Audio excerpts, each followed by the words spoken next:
वंदे मातरम। 3 बजे 3 खबर के साथ मैं हूं आपके साथ मनीषा शर्मा। बात करेंगे आज की 3 खबरों के बारे में। कांग्रेस ने आज सुबह विपक्षी दलों की एक बैठक बुलाई थी, लेकिन कुछ दलों ने कांग्रेस से किनारा किया है। दरअसल आम आदमी पार्टी और टीएमसी पार्टी बैठक में शामिल नहीं नजर आए।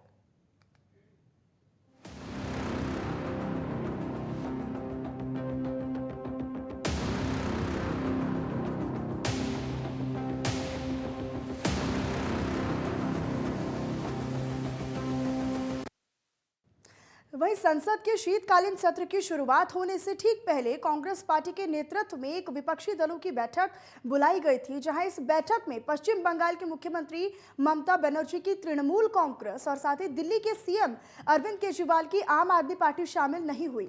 हालांकि विपक्षी एकता के खिलाफ ये एक झटका जरूर है, लेकिन आपको बताते चले कि संसद सत्र के पहले ही दिन यानी आज मोदी सरकार ने तीनों कृषि कानूनों को वापस लेने के अपने विधेयक लोकसभा और राज्यसभा में पारित कराने में सफल रही।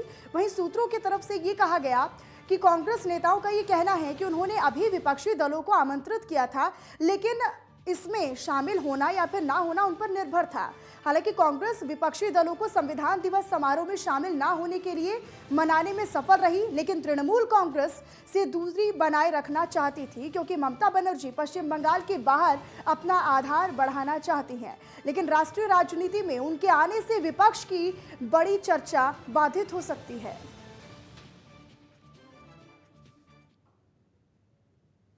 किसानों के सामने खड़ी नहीं हो और वही हुआ। जो 3 काले कानून थे उनको अंत में रद्द करना पड़ा। ये किसानों की, मजदूरों की सफलता है, एक प्रकार से देश की सफलता है। मगर जिस प्रकार से ये कानून रद्द किए गए बिना कोई डिस्कशन, पार्लियामेंट में इसके बारे में चर्चा नहीं होने दी, ये दिखाता है कि सरकार डिस्कशन से डरती है।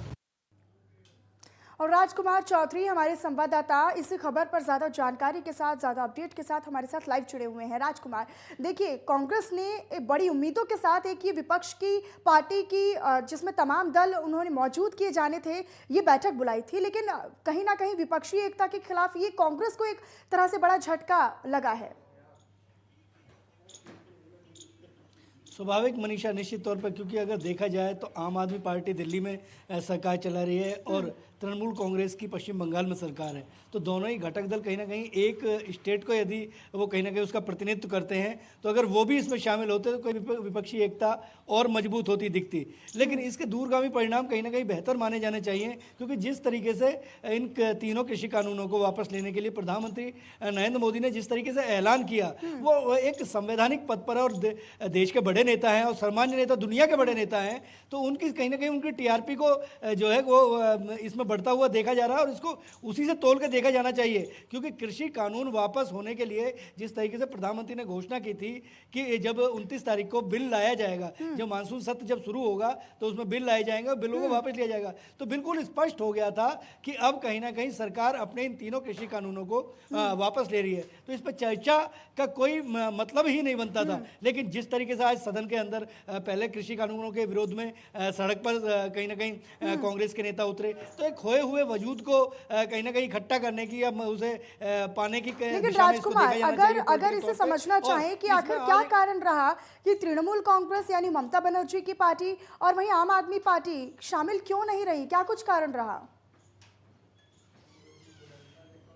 बिल्कुल, इसकी एक बहुत बड़ी वजह राजनीतिक तौर पर, क्योंकि एक सियासत में हमेशा एक कूटनीतिक लड़ाई के तौर पे इसे देखा जाना चाहिए। और अगर एक झंडे के नीचे कहीं ना कहीं कांग्रेस अपने खोए हुए वजूद को पाना चाहती है और उसके झंडे के नीचे जो भी दल आएंगे वो इससे कहीं ना कहीं प्रभावित होंगे। इन चीज़ों को बहुत बेहतर तरीके से दूरगामी उन्होंने अपनी एक रणनीति के तौर पर आम आदमी पार्टी और तृणमूल कांग्रेस ने दिया है और देश की जनता को एक मैसेज देने का प्रयास किया है कि वो कहीं ना कहीं ये कृषि कानून अगर वापस ले लिए हैं तो इसमें चाहे उनकी मूक सहमति हो, लेकिन वो कहीं ना कहीं सरकार के साथ दिखाई देते हैं। और एक संवैधानिक व्यवस्था है मनीषा, देश संविधान के हिसाब से चलता है और संविधान में सरकार सर्वोपरि होती है, जनता जनार्दन होती है, जनता ने चुना और जनता की चुनी हुई सरकार है। और सरकार ने अपने जो कानून लेके आए थे उन्हीं तीनों कृषि कानूनों को अच्छा, वापस लेकिन दिया। राजकुमार, तो इसमें कहीं ना अगर कहीं, इस बैठक की बात इसका करें, इस तृणमूल मीटिंग की कांग्रेस- बात करें, जो कांग्रेस के नेतृत्व में ये बैठक बुलाई गई थी, तो क्या कुछ बाहर निकल कर आया? क्या कुछ चीजें साफ हुई हैं विपक्ष की तरफ से?